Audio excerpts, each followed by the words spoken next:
നമസ്കാരം.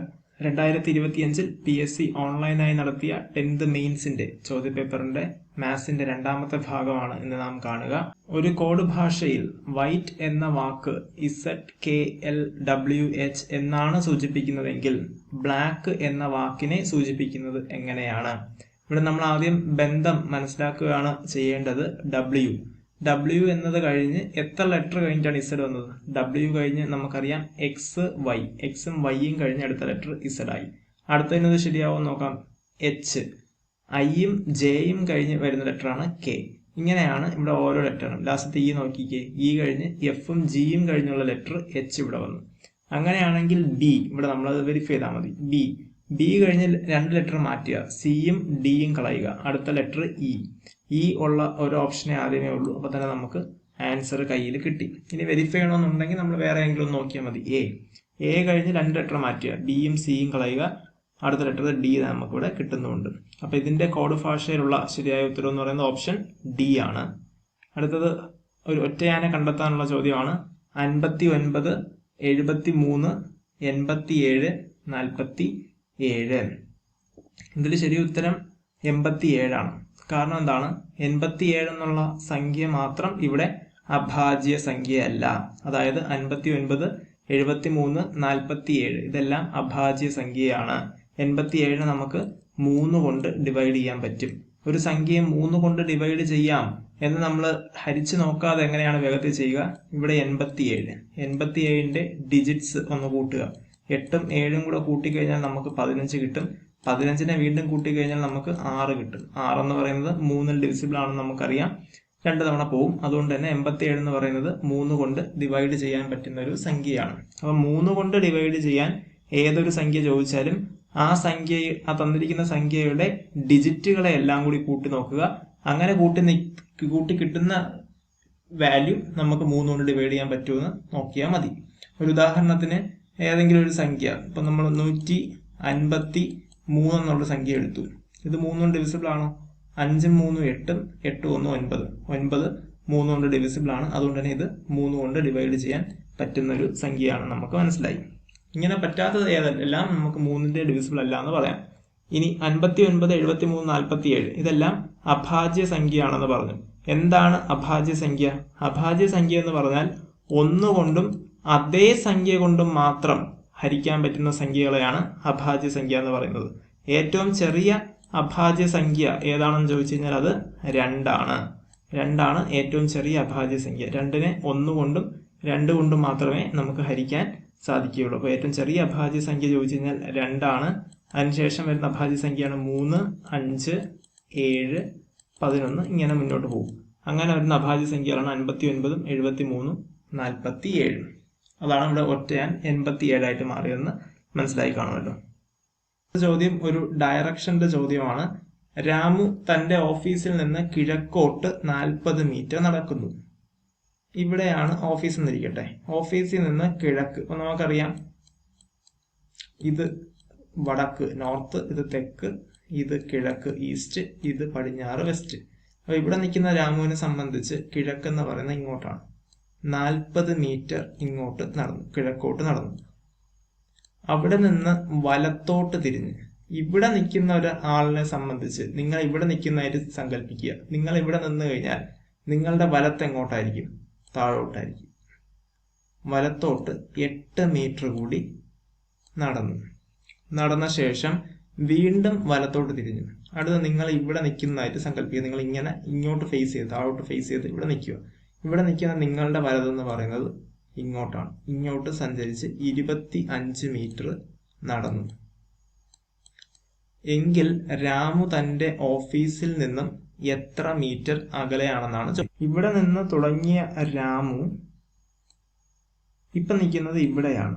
ഈ ദൂരം നമുക്ക് വേണ്ടത് ഷോർട്ടസ്റ്റ് ഡിസ്റ്റൻസ് ആണ്. ഈ ദൂരം എത്രയെന്നാണ് നമ്മൾ കണ്ടുപിടിക്കേണ്ടത്. ഇതാണ് നമ്മുടെ കണ്ടുപിടിക്കേണ്ട വസ്തുത. അപ്പൊ ഈ നീളമാണ് നമ്മൾ കണ്ടുപിടിക്കേണ്ടത്. ഞാൻ ഈ പൊസിഷനെ ഇവിടെ ഒന്ന് മാർക്ക് ചെയ്തു. ഇവിടെ 8 മീറ്റർ ആണ് ദൂരമെങ്കിൽ ഈ ദൂരം എന്ന് പറയുന്നതും 8 മീറ്റർ തന്നെയായിരിക്കും. ഇനി ഈ നീളം 25 മീറ്റർ ആണ്. അങ്ങനെയാണെങ്കിൽ ഇവിടെ നിന്ന് ഇവിടെ വരെയുള്ള നീളം എന്ന് പറയുന്നതും 25 മീറ്റർ തന്നെ ആയിരിക്കും. ആകെ ഉള്ളത് 40 മീറ്ററാണ്. ഈ നീളം എന്ന് പറയുന്നത് 40 മീറ്റർ. അങ്ങനെയാണെങ്കിൽ ഇവിടെ വരെ നമുക്ക് 25 മീറ്റർ കഴിഞ്ഞു. ബാക്കി എത്രയുണ്ട്? 40 25 പോയാൽ 15. 15ഉം 8ഉം. ഇവിടെ നമുക്ക് മനസ്സിലായി ഇതൊരു പൈതഗോറസ് തിയറം അപ്ലൈ ചെയ്യേണ്ട ഒരു സാഹചര്യമായി. 15ഉം 8. ഇങ്ങനെ വരുമ്പോഴത്തേക്ക് നമ്മൾക്ക് വേറെ ഒന്നും ചെയ്യേണ്ട. ഈ നീളം കണ്ടുപിടിക്കാൻ ഇതിനെ രണ്ടിനെയും സ്ക്വയർ ചെയ്യുക. വലിയ വശത്തിന്റെ നീളം കണ്ടുപിടിക്കാൻ 15ന്റെ സ്ക്വയർ 225, 8ന്റെ സ്ക്വയർ 64, അതിന്റെ റൂട്ട് എടുക്കുക. 225ഉം 64ഉം കൂടെ കൂട്ടിക്കഴിഞ്ഞാൽ 289. 289ന്റെ റൂട്ട് 17 ആണ്. അപ്പൊ ഈ ദൂരം എന്ന് പറയുന്നത് 17 മീറ്റർ ആണ്. ഇവിടെ നമ്മൾ ജസ്റ്റ് ഒന്ന് പൈതഗോറസ് തിയറം കൂടി നമുക്ക് അപ്ലൈ ചെയ്യേണ്ടി വന്നതായിട്ടൊന്ന് മനസ്സിലാക്കിയാൽ മതി. അടുത്ത ചോദ്യം, ഒരു ക്യൂബിൽ ദീപ പിന്നിൽ നിന്ന് 9ാമതും മുന്നിൽ നിന്ന് 7ാമതുമാണെങ്കിൽ എത്ര പേർ ക്യൂബിലുണ്ട്? ഇത് കണ്ടുപിടിക്കാൻ നമ്മൾ വേറൊന്നും ചെയ്യേണ്ട. മുൻപിൽ നിന്നും പിൻപിൽ നിന്നും ചോദിക്കുമ്പോഴത്തേക്കും തന്നിരിക്കുന്ന രണ്ടും കൂടെ കൂട്ടുക. 9ാമതും 7ാമതും. 9 + 7 - 1 ചെയ്യുമ്പോഴത്തേക്കും നമുക്ക് 15ാമതാണെന്ന്. ആകെ എത്ര പേരുണ്ടെന്ന് ചോദിച്ചു കഴിഞ്ഞാൽ അത് 15 പേരാണ് നമുക്ക് ഇവിടെ നിന്ന് കിട്ടും. അപ്പൊ ആകെ എത്ര പേരുണ്ടെന്ന് ചോദിച്ചാൽ 15 പേരാണ്. അവസാനത്തെ ചോദ്യം ഒന്നുകൂടെ വ്യക്തമായിട്ട് ഇങ്ങോട്ട് മാറ്റി എഴുതിയിട്ടുണ്ട്. ഇവിടെ നമ്മൾ ജസ്റ്റ് ഒന്ന് പൂജ്യങ്ങളെ മാറ്റിയാൽ മതി, പോയിന്റ് മാറ്റിയാൽ മതി. ഇവിടെ ഞാൻ ആദ്യം ഒന്ന് മാറ്റി എഴുതുകയാണ്. 36 × 64 ഡിവൈഡഡ് ബൈ 6 × 8. ഇനി മോളിൽ എത്ര പൂജ്യം ഉണ്ടെന്ന് നോക്കുക. എത്ര പോയിന്റ് നമ്മൾ മാറ്റണമെന്ന് നോക്കാം 36 ആക്കാൻ വേണ്ടി. 1 2 3 4 5. ഇവിടെ 5 പോയിന്റ് മാറ്റണം. ഇവിടെ 64 ആക്കാൻ വേണ്ടി 1 2 3 4 5 6 പോയിന്റ് മാറ്റണം. അപ്പൊ ഇവിടെ മുകളിൽ ആകെ 11 പോയിന്റ് മാറ്റണം. താഴെ 1 2 3 4 5 6 7 പോയിന്റ് മാറ്റണം. ഇവിടെ 1 2 3 4 5 പോയിന്റ് മാറ്റണം. ടോട്ടൽ താഴെ നമുക്ക് എത്ര പോയിന്റ് മാറ്റണം? 12 പോയിന്റ് മാറ്റണം. മുകളിൽ 11 പോയിന്റ് മാറ്റണം, താഴെ 12 പോയിന്റ് മാറ്റണം. ഇങ്ങനൊരു സാഹചര്യം വന്നാൽ ഇവിടെ ഷോർട്ട് കട്ടിൽ മനസ്സിലാക്കിയാൽ മതി. മുകളിൽ 11 പോയിന്റ് മാറ്റണം, താഴെ നമുക്ക് എങ്ങനെ 12 മാറ്റം വരുത്തണം.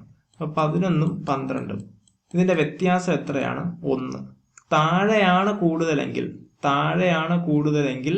ആ വ്യത്യാസത്തെ 10ന്റെ പവറായിട്ട് എഴുതണം. ഇപ്പൊ മൊത്തം വ്യത്യാസം എത്രയുണ്ട്? 1. അതിനെ 10ന്റെ പവറാക്കി എഴുതി. ഇപ്പൊ 1 ആയതുകൊണ്ട് 10⁻1 ആക്കി മുകളിൽ ഗുണിക്കുക. താഴെയാണ് കൂടുതലെങ്കിൽ, വില കൂടുതൽ താഴെയാണെങ്കിൽ മുകളിൽ ഗുണിച്ചാൽ മതി. അപ്പൊ ഇങ്ങനെ വരുമ്പോ 1 6 6 6 36, ബാക്കി വരുന്നത് 8 8 64. ഇവിടെ 48 × 10 നമുക്ക് ചെയ്യുമ്പോൾ 480 കിട്ടും. അപ്പൊ ഇതാണ് ഇവിടെ മനസ്സിലാക്കേണ്ട ഒരു പോയിന്റ്. ഇവിടെ ഇതാണ്.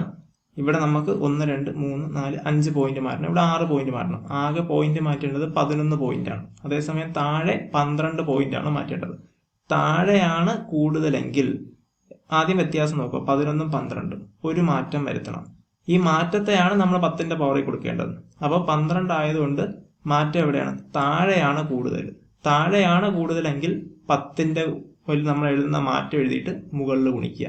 ഇനി അതേസമയം ഇതിപ്പോ 12/11 ആയിരുന്നിരിക്കട്ടെ. 12/11 ആണെങ്കിൽ വ്യത്യാസം എത്ര തന്നെയാണ്? വ്യത്യാസം 1. ആ 1നെ നമ്മൾ 10ന്റെ പവറിൽ എഴുതും. 10ന്റെ പവറിൽ എഴുതിയതിനു ശേഷം നമ്മൾ എവിടെ ഡിവൈഡ് ചെയ്യണമായിരുന്നു? താഴെ ഡിവൈഡ് ചെയ്യേണ്ടി വന്നേനെ. ഇവിടെ തിരിച്ചായതുകൊണ്ടാണ് നമ്മൾ മുകളിൽ ഡിവൈഡ് ചെയ്തത്. ഇനി ഇത് 13/11 ആയിരുന്നിട്ടിരിക്കട്ടെ. 13/11, അതായത് മുകളിൽ നമ്മൾ 13 പോയിന്റ് മാറ്റണം, താഴെ 11 പോയിന്റ് മാറ്റണം. ഇങ്ങനൊരു സാഹചര്യത്തിൽ വ്യത്യാസം 2.